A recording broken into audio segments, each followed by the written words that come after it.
Hey, this is the one-man gold mine, the one-man enterprise of professional wrestling and all entertainment, Flynn Hendricks. And you better believe when I'm looking for a good podcast to listen to, I go to my own.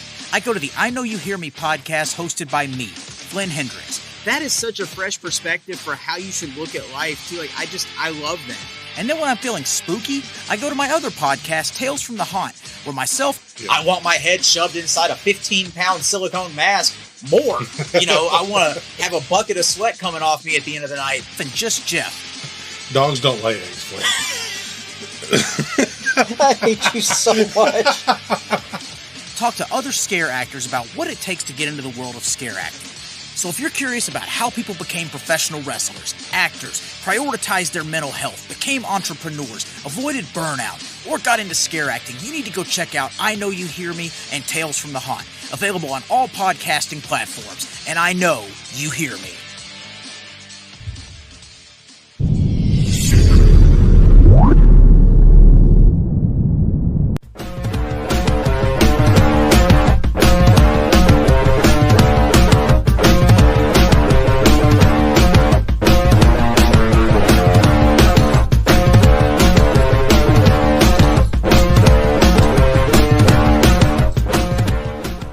Welcome, everybody, to the PWZ podcast. This is Rick Del Santo. I want to thank you once again for coming on here. I believe this is your fourth appearance here. I've always had a wonderful time talking to this guy, the legend, Bull Dredd. What's going on, man?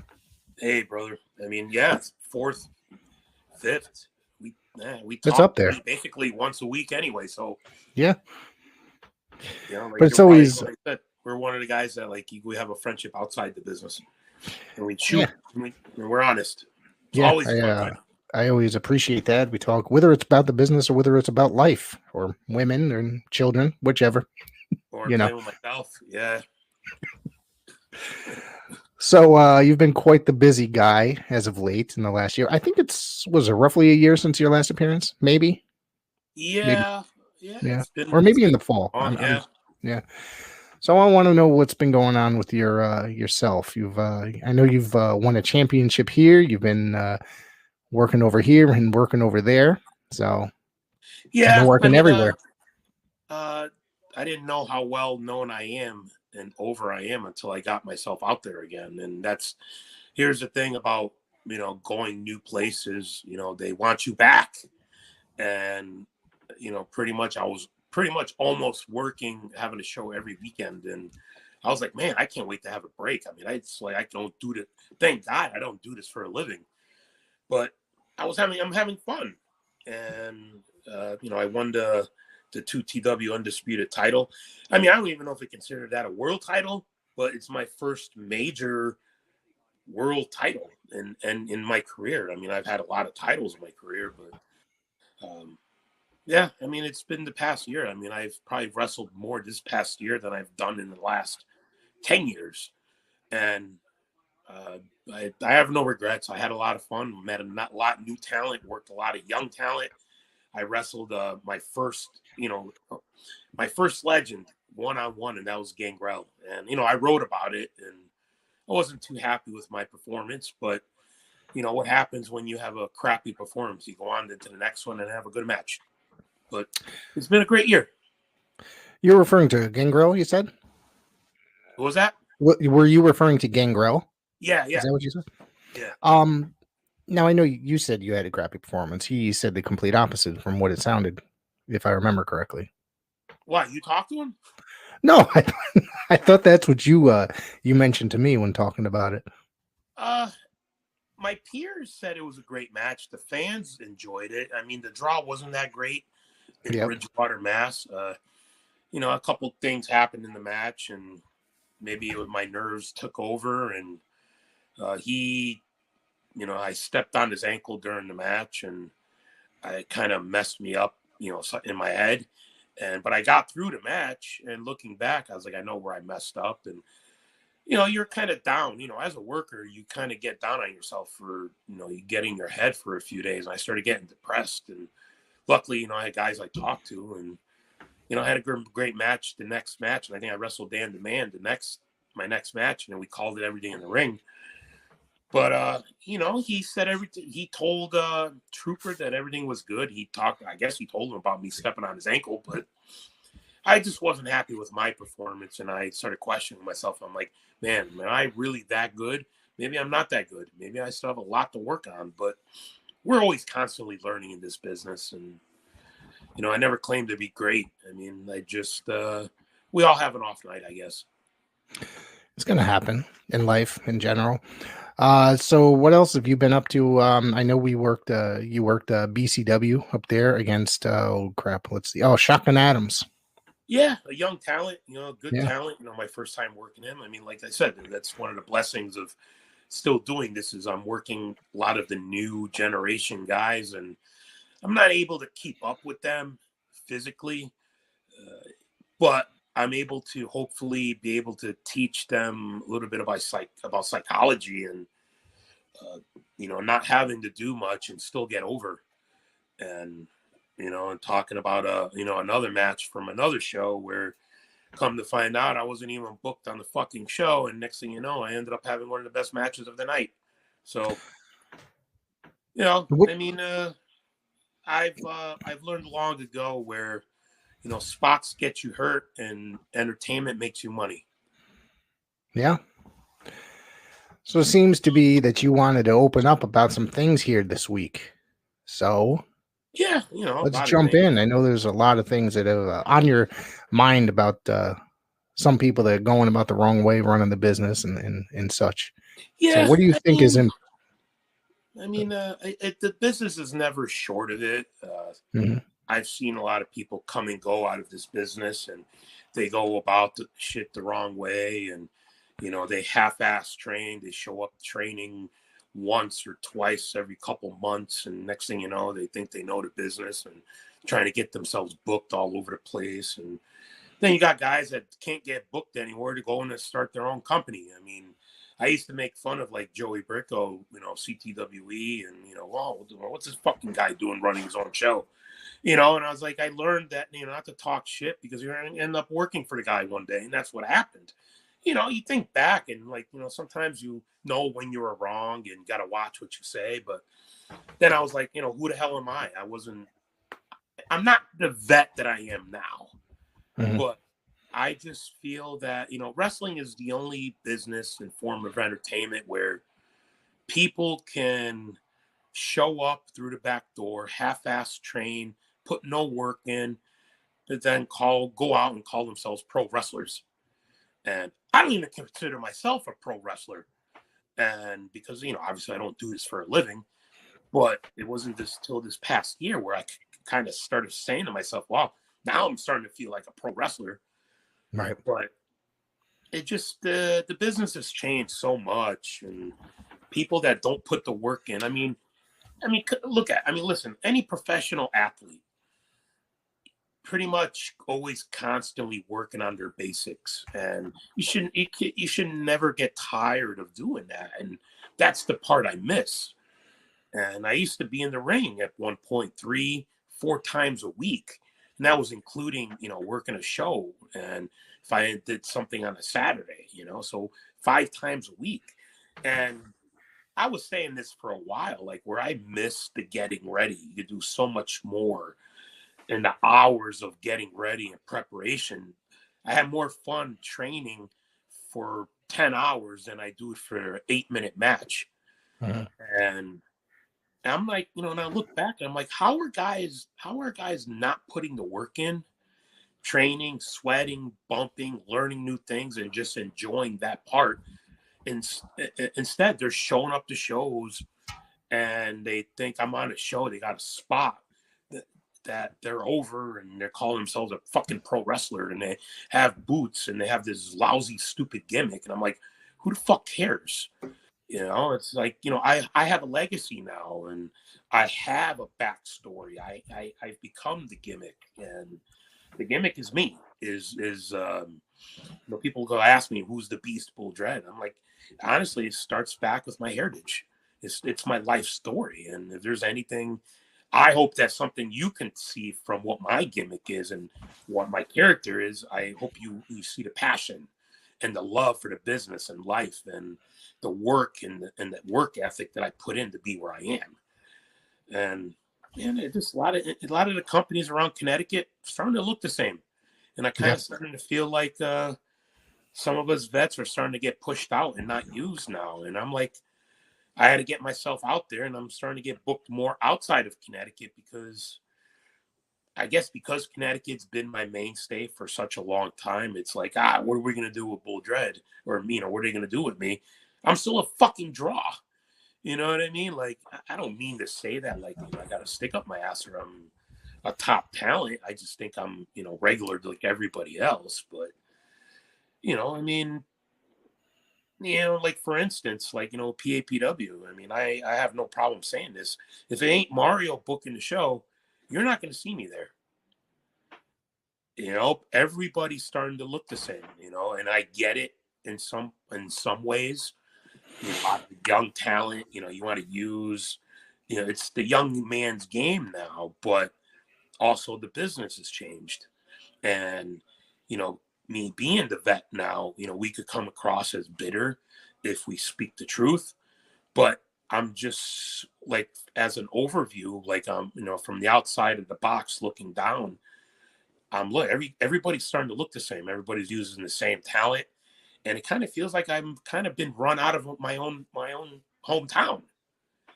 And that's kind of how it feels. Mind you, at the same time, I'm like, it's fine. That's why I got myself out there kind of working. And it's nice to be in a position where I can kind of pick and choose where I want and how much I want to work. Because I've turned down a booking from somebody because I didn't need it, and but the bottom line is I love to still perform. And I think just from the past year of performing and, being active, I'm still there. Right. And it's the hard work. It's the work that I put in to be where I am. And it's more up here than physical. I still have a lot to give. Can we talk about this booking that you refused? I understand that there was a promoter that, like you said, a lot of guys come in, they're pretty much untrained, and then if they can't get booked anywhere, they decide to start their own promotion. They buy a ring, etc. Start looking for talent. Sometimes after a few months, they'll disappear off the face of the earth, which, that happens quite a lot in this business. We've both seen it happen after, these guys doing whatever. So what's your opinion of that? Like, these guys just coming in, sometimes, like you said, somebody will make them look good in let's say in a workout or something to that effect. They're told that they're good, and then they just won't show up to practice, feel like they don't need to be trained anymore after, say, 5, 6, 7, 8 sessions. And then they just continue on. They think that they're professional enough, and the only thing that they can do is work a battle royal. Well, put it this way. Somebody that goes to cooking school, goes to one class, stops going to class, and goes and calls himself a fucking chef. Uh-huh. That's what wrestling is. A guy off the street showing up at a baseball tryout, and calling themselves a baseball player.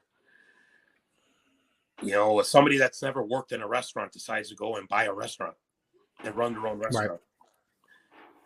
You say what I'm saying? It's different between, there's a difference between going to a restaurant, sitting down and eating, than actually working and learning the business, because there's a lot more that goes in. There's so many hours that you could put in. Like I said, the getting ready.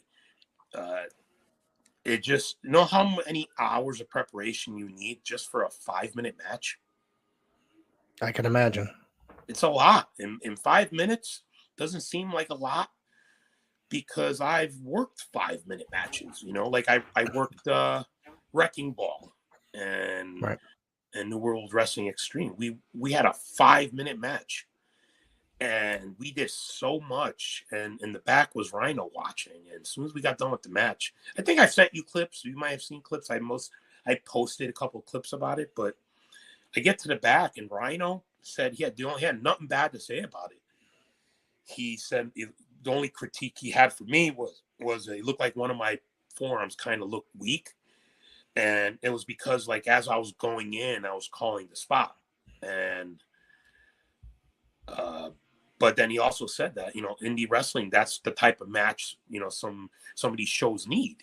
It was just all out brawl, no rest spots or nothing. We just went at each other, and me and Wrecking Ball have a long history.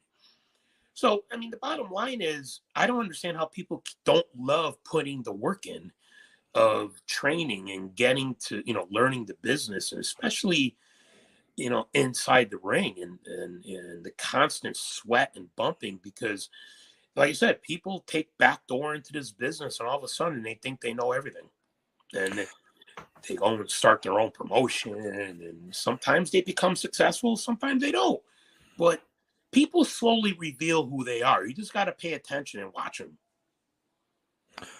There's a big difference here in the sport of professional wrestling. If you don't love it enough, eventually it's going to come out. It's going to be revealed.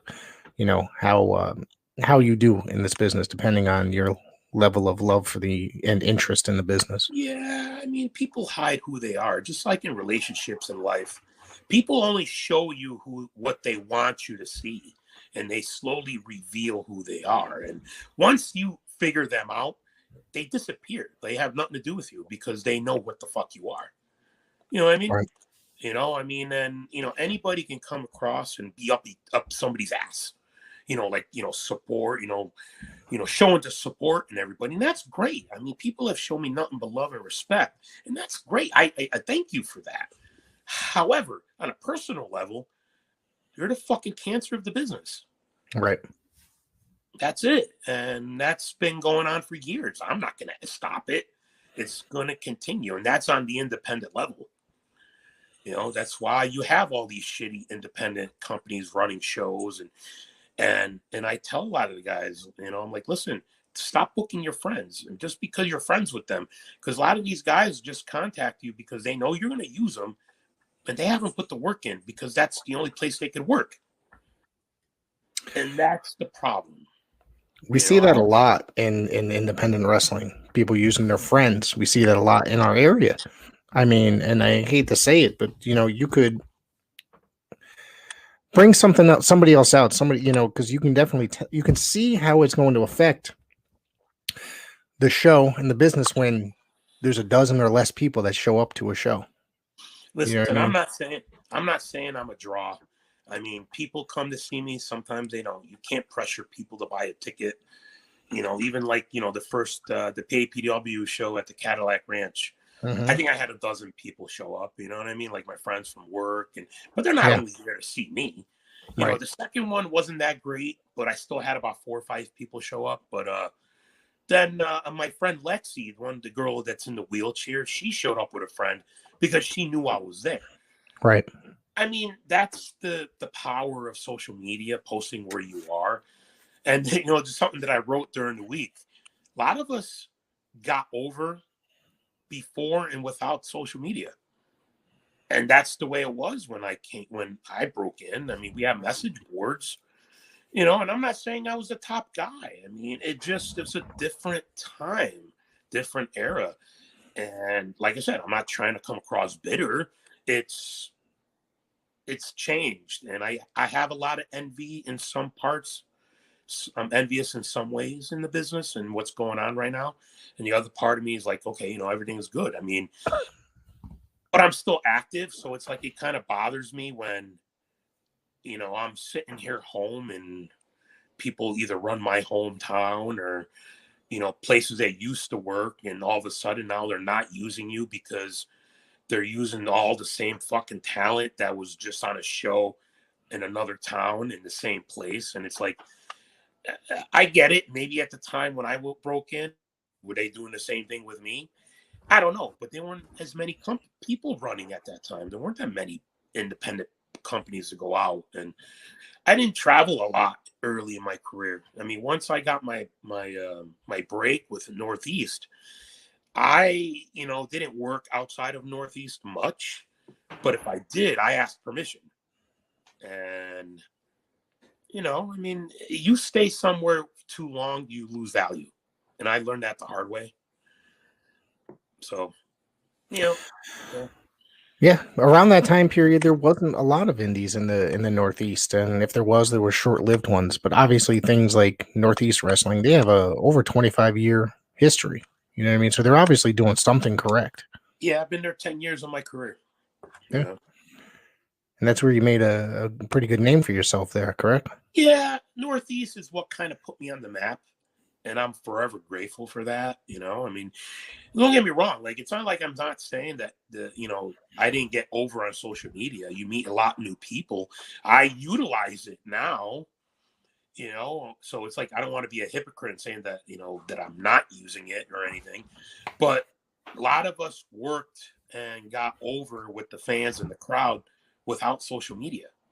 And that's the vets, some of us that are in the business 20 plus years, because when did social media actually start? 2006, 2007? Probably something to that effect. I think that's when it really started to take hold. There's I mean, social media has its negatives and its positives for the business. Obviously, it's such as life. I mean, Yeah. revealing things through life.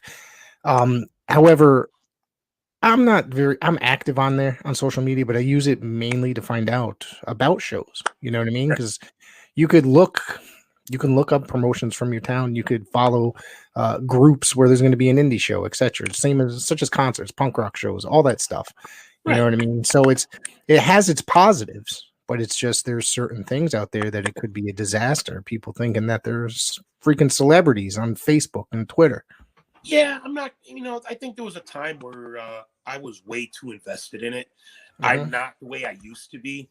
I've, my life has come for full circle. My life, my career, Michelangelo Kalo, that's, my pay, Bull Dredd. To me, I'm able to say this now because I'm able to say who Bull Dredd is and Mhm. who Michelangelo Kalo is.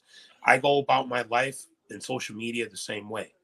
Once it just in a snap of a finger, I snap into the beast. I snap into the character.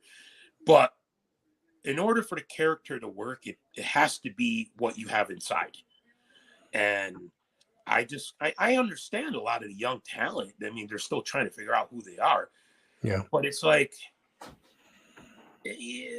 uh, I'm able to tell a story in the ring now. Mhm. I have been for a long time, but more and more I've had to learn, things that I can do and I can't do anymore. In this past year, and I've learned that. Uh, but I could distinguish who I am. I have a legacy, and and I have a few years left. My goal is I'll be 50 when I hit 25 years, and Okay. I don't see myself going any further than that because I'm feeling it now. And I mean, listen, we got to make a living. Wrestling doesn't make a living for me, and Right. I work a 50. This past week I worked 55 hours, and with the Yeah. rain, I was in pain every day. My knees, my ankles, uh, and it's because of work. And people don't get it. It's not because of wrestling. It's added to it, but work. My shoot job is what is kind of making me, physically hurting in ways. You know what I mean? Yeah. Plus I'm up there, but at the same time, I'm working just as hard to stay in shape. Right. And the holidays, you slack off a little bit, uh, but it's all a mindset. And my goals are set, and my mind is. I have tunnel vision of what I want and where I want to be, and it's going to be. I don't know what's ahead, but my goal is 25 years, so 3 more years. Salute. So in that time, once you hit 25 years, do you see yourself continue not, as an in-ring competitor, you said that you're going to be done, but you think you're going to do something else in the business such as mentor or train or anything to that effect? I think I will always be able to mentor, even Yeah. though some of the talent today may look at me and be like, man, what the fuck do I know? Because I could stand there, just for example, I'm going to say Lucas Chase. Okay. He's a great talent. He's become a great friend. I could sit there and he could sit next to me and we could tell a fan that watches wrestling right now the same advice, the same exact thing, word for word, maybe, in different, different words, but in the same points. They're going to take his advice. You know why? Because he's on TV. You understand what I'm saying? Yeah, I get what you're saying. It's about who's relevant. He's been on TV somewhat, numerous times in the last year or year and a half or whatever. So, yeah. And they don't, just because I'm not saying this, it's him, but it's something I've said earlier in the year, just because somebody works a dark match, that's on, AEW Dark, doesn't mean they know more than a 20-year vet. Right. And I've been around, I've worked with a lot of talent and I've worked with a lot of legends. But the main thing is there was a point where I was in the ring for 3 nights a week, and that's including a show and that's not including a show on a Friday or possibly a show on a Saturday. So 5 times a week I was in the ring, for a long time, and that's where I put my work in. I probably have more training matches than I've had professional matches. So I've probably haven't even hit 1,000 matches professionally, over the years. Because there was a time where it's like you only worked once a week or once a month, a couple times a month. But yet, there were times where I was having 2 or 3 matches worth of bumps a night, just working out. Right. And and I treated that the same. Like I literally would take a student after done training and I would work a match with them. And once I had my transformation, I felt so fucking in shape that I would have one match and I'll call somebody else in and I'll work a match with them. So that's, 6 matches a week. So that's how much work I put in. And that's not a joke. That's a shoot. And I can't do that anymore.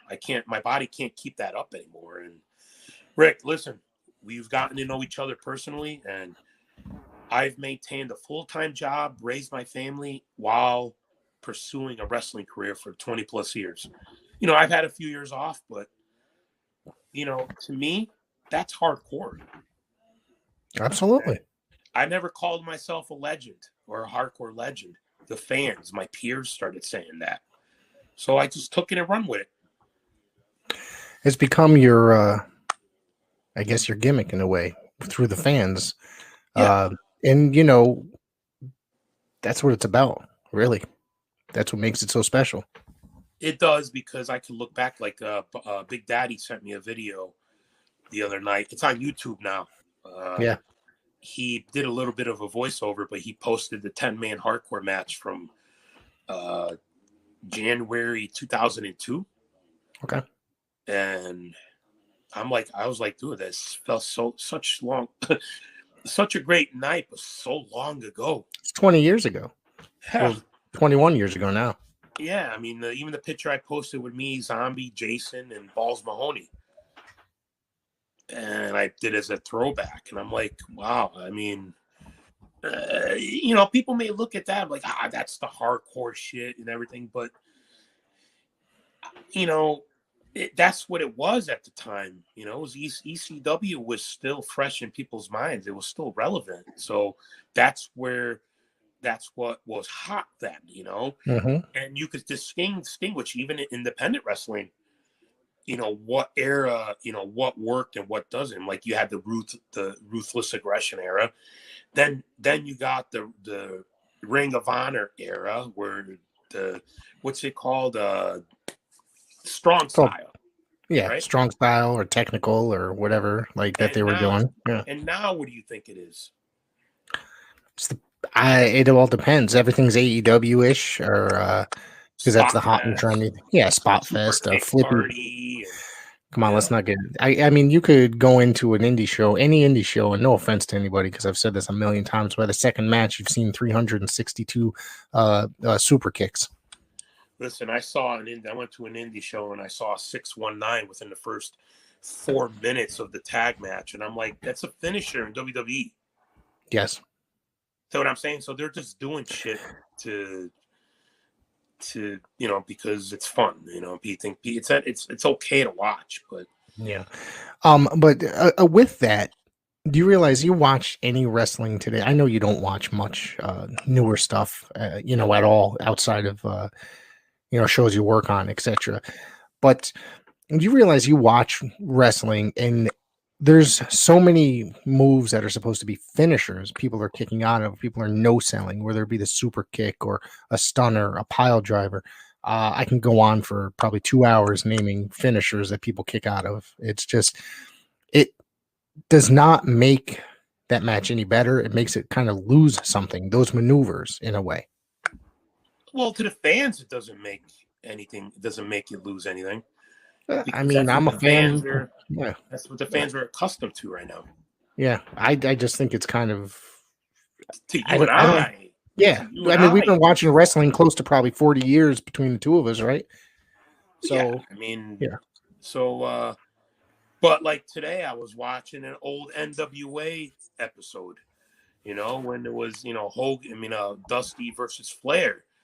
And to me, I was like, that was their feud at that time, and Right. like that's, to me, that's wrestling, and you learn a lot Yes. more from that, and that's what I find myself watching. But that's what's going to get lost because kids today, I don't like the fact that a lot of the kids today are watching what they see on TV and they think they're going to learn something from that. Hmm. And what bothers me more too is you have people that spend money, fans. They'll travel here to Connecticut to Bethany or, Waterbury Hmm.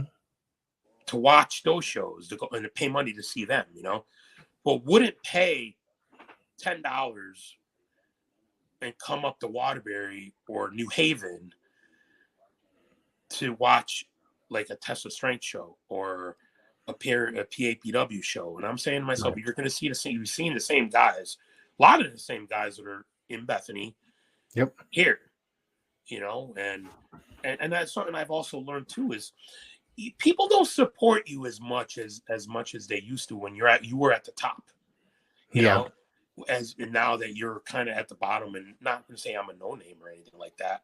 I'm still known and stuff like that, but it's like I'm traveling, I'm going out and going whatever. You don't see a lot of those same talent. No, fans coming to support you and buy tickets to come. Right.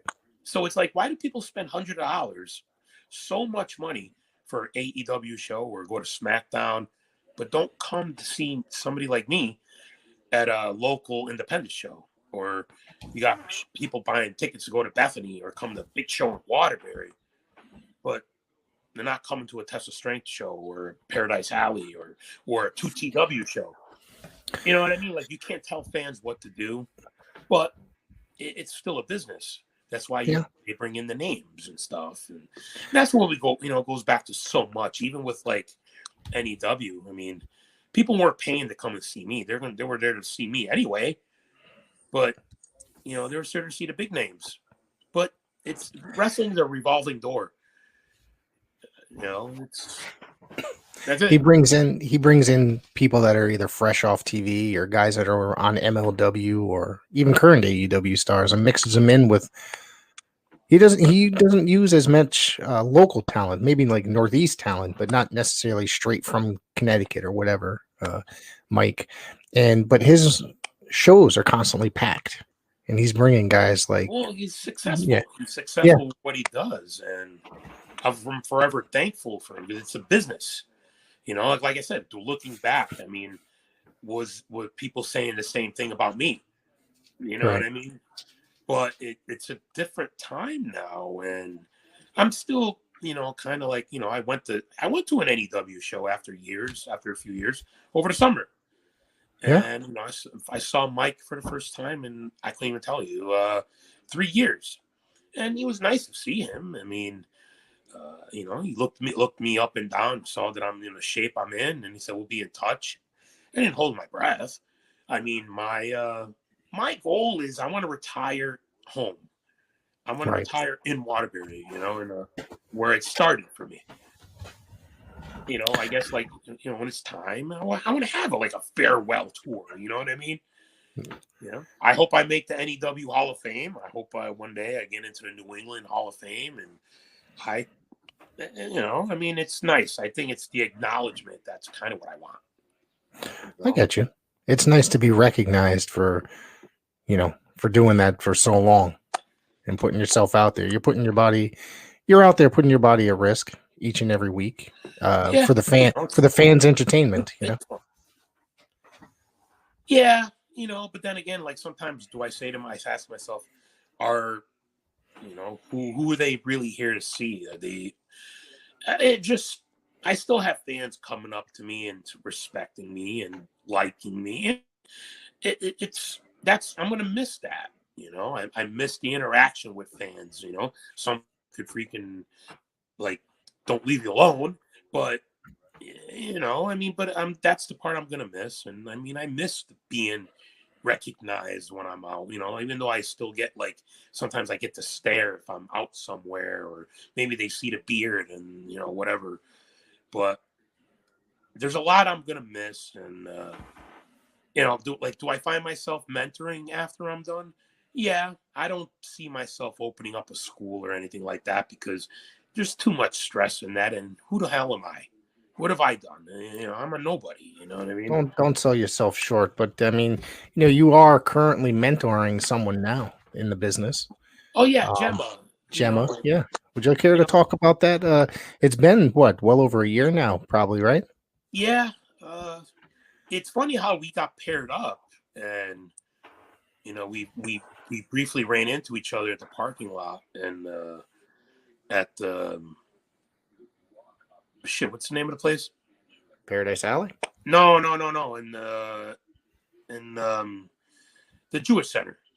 Oh, the JCC. Yeah. Yeah, and you know, and then you know, next thing you know, I think I was in a 6-man that night, and she got paired with us, and you know, put us in our corner, and that's kind of where it began. I became friends with the family, and you know, I mean, she's a young girl, you know, wants to learn the business, wants to be a star in the business, go to WWE, and you know, and you know, it worked out, you know, like kind of now it's like, you see me, you're gonna see her with me. Some Right. places, not everywhere, you know. Right. Like you're gonna see me. She'll be in my corner when I go up to New York, you know, NYWC. The show in December got canceled because they had a snowstorm, but February 11th, that's where I'll be, because I committed to them. And Gotcha. you know, so many people started, you know, giving me all these dates, and I'm like, geez, dude, it's only October. I can't commit to all these. Kind of like what happened with, you know, New World Wrestling Extreme, where, you know, had all these dates, and it's like, you know, sometimes you don't want to travel 2 hours. You know, it's like, I'd rather just be close to home. Right. You know, but that's the business, and it's like, you know, you don't make money in this business. And you know, I ended up going to Paradise, you know, the PAPW, the one at the JCC recently, when I worked Greg Baylor. And I mean, listen, you were ringside for that. I mean, I definitely was. Yeah. I had a fun night that night as far as professional wrestling goes. You know, that was very old school, like you said. It was a great match, I thought. And working with Greg has a very unique look. Like his look is, he's ready for television just by his look. His wrestling skill, you know, he's for the amount of time he's been in this business, he's not bad. Okay, he still has some years to go. But I thought him going in with you, a legend, not only you're gonna have a good match, but you're gonna be able to teach him a little something, you know. And what was it like? Was it a challenge keeping up with him? My thought process going into this match was, I'll ask you this question. Sure. You just described him, you know. What were his strengths? What are his strengths compared to mine? He, as far as, I think that kid, see, that was a really weird match, and I don't want to necessarily go off because of certain outside influences in that match necessarily. I mean, we can if you feel like it, but I think that kid is a very good talker. He's very good at presenting himself as a heel. You know what I mean? His arrogance. And I think that he could put on, I think that and now judging by having conversations with this kid that he is willing to learn, go out there and have a good match with someone such as yourself, a legend, Right. and willing to learn. I mean, we're all at the BCW show in Springfield, and we talked about that match before you showed up, and we talked about his corner man, and we talked about, and he said that he really liked working that match with you. All right. Well, like I said, I mean, if you would have statistics, me and him right now, like if there were three strengths that he has over me, what would they be? All right, no, don't take offense to this. Youth is one. Youth. He's got many years ahead of him. I don't know, man. I really that's a loaded question right here. Well, I mean, saying, and this is where I'm schooling you now. You're schooling me, yeah. I mean, I guess now. For youth would be one. I mean, and don't take an offense to this as well, but speed might be one as well, maybe. Yeah. I mean, he's younger. That's don't get two. wrong. You're two out. Yeah. You're 2 for 2. You're 2 for 2. And like I said, man, he's got a look like you present yourself. It's nothing to do with the look. Yeah. Okay. So, I mean, the kid's a really good worker. I think for somebody that's been in the business for probably just over a year, correct? Okay. I mean, he took some time off because he broke his leg. So I think that he is able to put on a competent match at this level. I'm going to say you have 3 for 3. Okay. So he's younger. You put me on the spot, man. Sorry. Well, that's what do you think the business is, homie? You're right. I'm teaching that from a worker's perspective in psychology. Yep. So first, he's younger. Yeah. 2, he's stronger. Okay. 3, he's faster. So that's why not highlight those 3 strengths right away. Correct. And that's what I did. Right. With the arm drag out of nowhere. Okay, 1. The second one where he gave me the wrestling, he went behind me, did the slam from behind. I don't know what that, it's called in amateur wrestling. Then the arrogance, I had him, slap me in the head, and I went after him and he sold.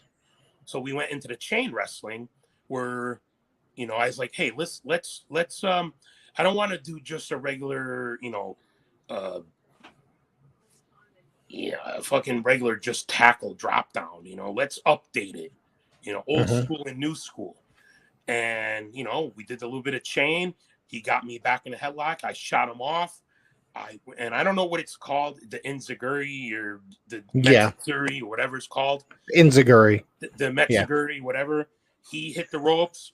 He came off. I hit the ropes and I tackled him. And he took the bump. He got back up, and his arrogance showed up. I went after him. I caught him off guard. I outsmarted him. So, to me, that's the shine where I highlighted my strength, which is I'm smarter. See what I'm saying? Yes. That was the psychology of the match right there. Until, obviously we went to the double down and the 2 false finishes, and then we had Mickey Biggs, interfered, where to me, Mickey Biggs didn't need to be ringside, but we used him as much as I can. You know what I mean? Because it was kind of thrown in the mix later on, but when Greg is a talker, when somebody's a talker like that, they don't need somebody ringside. Correct. It's just, that's the psychology of it. He was there, so I utilized him to where I can. And the match worked out well that way, and that's because obviously I had someone in my corner, which was Gemma, and that's what I told her. I was like, watch, you're ringside, watch the match as a fan, but don't forget where you are as a character also. And I even told Greg, rewatch the match, and you kind of see where the things that I wanted him, because I still critiqued him after a couple times after the match. Too much selling here. I mean, me as a heel, you watched me and Shotgun Adams. I healed out. And was there a moment where I let him sell for too long? I was always, as a heel, there's points where you sell and know when to sell. And there's times where you don't want to sell too much, because if you're letting the guy sell too much, fans are going to be like, why isn't he doing anything? Right. You know what I mean? So, as a heel, especially an aggressive heel, you got to be on top of the guy. You're pretty much mauling the guy because you want to go for the win. So I think you're correct. In my opinion, Baylor doesn't need a corner man at all.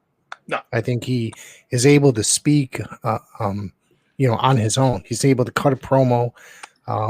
It doesn't make sense to me one bit. But like I said, who am I? Hey, listen, that's the booking of the show. I mean, anything can change. Yeah. When he said it was like, okay, I mean, a good manager obviously is a good worker. You know what I mean? And a referee is a good worker. Everybody should be a worker. Yep.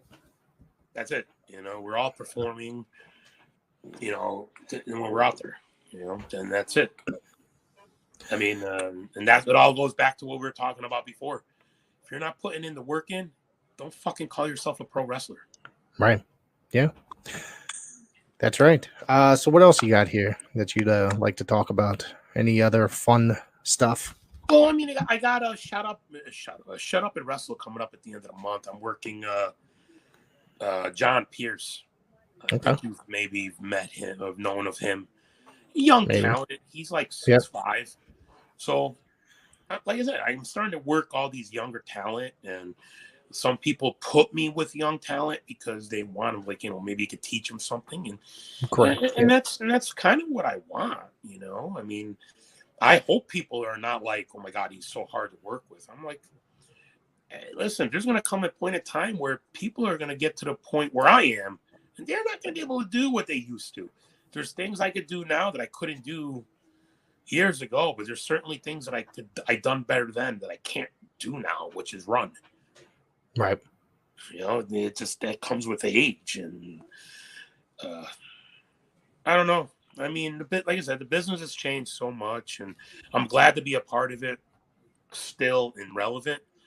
But however, I still kind of feel like those vets are getting pushed out, especially in my own home area. Well, I mean, not for nothing. There's shows going on, from what I understand, directly around the corner from where you live, from your house. Yeah. So the fact that you're not getting booked there at a promotion that you were a part of for many years is, for no reason. It seems. It still bothered me when NEW ran the high school where my daughter went to, and my son goes to, and it's literally a 5-minute walk for me or a minute drive with my car. But like I said, I don't want to sound bitter. I get it, but wrestling, a promoter is going to use who he likes and who he thinks is relevant.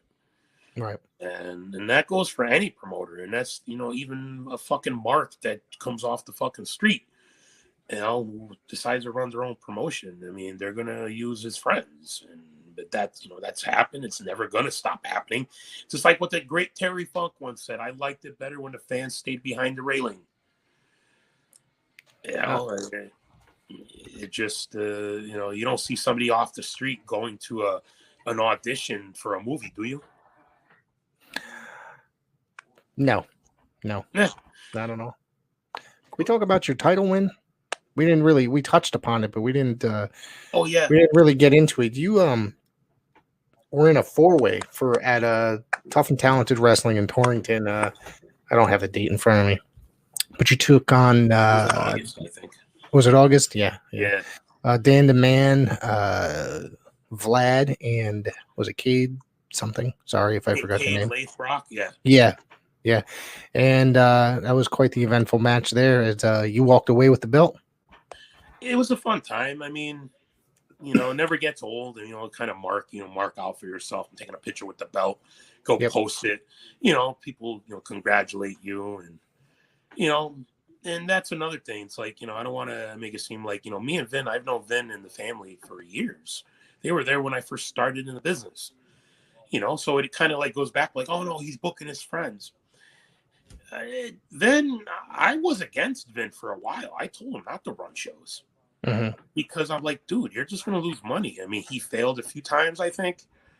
But I see him starting to smarten up and kind of like using good talent. And I found myself at a point where it's like, I'm just want to have fun now. And I reached out and it's been nothing but great. And, he put the title on me, and it's about what the person brings to the title. It's not about what the title is going to do for somebody. For somebody to put the title on you, it means you're representing their company. Right. And that happened with PAPW with the Intercontinental title. And, it seems like I had that run and all of a sudden I'm not there anymore, but that's another story. But, It seems like, they got to put it on somebody that they can believe that they can actually hold that title and bring class to the title and bring meaning to that title. Yeah. The title doesn't make the star. The star makes the title prestigious. And I hope I brought that title to another level once I lost it. And then Kylon, ended up with it. Yeah. You know what I mean? The same thing with the 2TW title. And I hope that it brings it, whoever I end up dropping it to, they kind of puts them on the map. I could lose 10 matches in a row right now. It doesn't matter to me because I'm already established. It's about me helping the young generation, the younger talent now. And right. But at the same time, people were like, what the fuck have I done? What have I done? Where have I been? And I'm like, well, I studied the business. You've also been here for 20 some odd years. You know what I mean? You learned from somebody that was on television on a regular basis, that was at that point. Yeah. At one point, and that was doing it. You know what I mean? So you have a lot to back up your words. Well, that's why I've been doing the random facts. Yeah. Because to me, like I said yesterday, a lot of the best things that happen sometimes in this business doesn't happen in the ring. Right. Getting put over by Ric Flair and, working with doing something with Piper and tagging with Hacksaw, working with Ron Simmons and, working with these legends. And, you're working a match and then in the back locker room, you have Flair, Jerry Lawler and Ron Simmons watching the monitor, and they bring you to the back after your match and Flair critiques each individually of us. And looks at me and he goes, "Oh my God, I love it when a big man bumps." To me, it's like I felt like a little kid again. You know what I mean? And my next random fact is going to be, the one time I worked at the Mid-Hudson Civic Center. And after my match, not only did I have an interaction with Tommy Dreamer, but I'm sitting in a room with Terry Funk, Jerry Lawler, Bret Hart, Tommy Dreamer, Vladimir Kozlov, and I'm like looking around and I'm like, yeah, I fucking made it. And at the time it's like, you're paying attention to what people say to you, talking about you. You're worried about what other people are, thinking of you. And, we all been through it. We worry about what people think of us.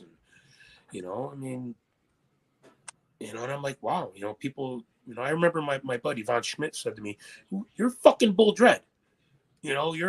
Why do you care what people say? Just keep doing what you're doing." And right. And years later, I'm like, fast forward it now, and I'm like, wow, what have I done? It's the ride's gonna end at some point, but it's what you learn along the ride that's what matters. The journey is truly the gift. Right. I could be acknowledged. Hey, when I retire, when I call it quits, the Hall of Fame and everything, that's all great. I would, that's what I want. But it's that 25-year journey is truly the gift. Well, Mike, Dredd, sorry for using your shoot name, but what else? Do you have anything else you want to say before we get out of here? Anything else? What events do you have coming up outside of the one that you mentioned? Right now, January 29th. When's the Paradise Alley show? The 28th? That's the 28th, yeah. Oh, yeah, the 29th is Shut Up and Wrestle. February 11th, I'm going to be in New York Championship Wrestling. I think it's going to be in Albany, New York. And March 4th is 2TW. And last I know, Vince said we're going to be doing a Hall of Fame show and then the actual show. But there has been no mention of it. I guess we'll find out soon enough. But so many people are running, and that's the thing. It's like I don't want to commit to all these people because I'm going to start missing dates, and I don't know what's going on with New World Wrestling Extreme, but I don't know yet. But other than that, that's it right now, and I just want to stay healthy, and that's it. I mean, just hope that it's going to be another good year in the business. I'm waiting for my new boots to come, and I mean, I'm kind of preparing myself for the second half of my life. So, you ever watch the documentary with Bret Hart called Wrestling with Shadows? Absolutely. Do you remember the part when they're talking to him and he goes, not that compare my life or my career to his, but he said at one point, he goes, he can't wait for it to be over. Mm-hmm. I kind of understand that in some ways, but a part of me can't wait for it to be over. A big part of me wants it to last forever. So we'll see. Hopefully it's a year of healthy year, no injury, nothing, Well, keep doing what you're doing. I think you're going to get there. You'll make it to your 25 years, and I hope to be in attendance for that match. Maybe I'll become part of the whole tour. How's that sound? That'll be good. It'll be the tour of the see you later Goomba tour. Dredd, I want to thank you again for doing this yet again, and of course, you're always welcome. It's always a pleasure having you on here talking your career. Yeah, that was awesome. This is probably one of the best ones we've done. I'm definitely up there with that. I think you're right. Yeah, putting us up there. Yeah, nonstop. And we even get not even prepared. Yeah, no. But that's what's good. One of the things is that I never prepare. I mean, the first time you showed up on here, I did, but ever since then, I just came in, no questions prepared. I said, I'm gonna try. Well, the one thing is I got to try to remember what I have to ask you, but it's most of the time it's just shooting straight. Yeah, I mean, I stand by everything I've said, and it's no disrespect to anybody. Everybody's treated me well. I treat everybody well, but when it comes to the business and how passionate I am about the true roots of what this business is, I'm going to tell it the way it is. Of course, you can find us on all forms of social media. Mike, where are you available? I'm on Twitter, at Bull Dredd. I'm on Facebook, Michelangelo Kalo, also known as Bull Dredd. I'm on Instagram at Bull Dredd. And other than that, I usually just home watching porn. Or I'm cooking. I made some tzatziki and broccoli rabe tonight. I had to use it up, so that's what's. Oh, there you go. There you go. I want to thank you again. We'll hopefully you'll be on again soon. Yes, soon, and hopefully I'll get to see you soon. Absolutely.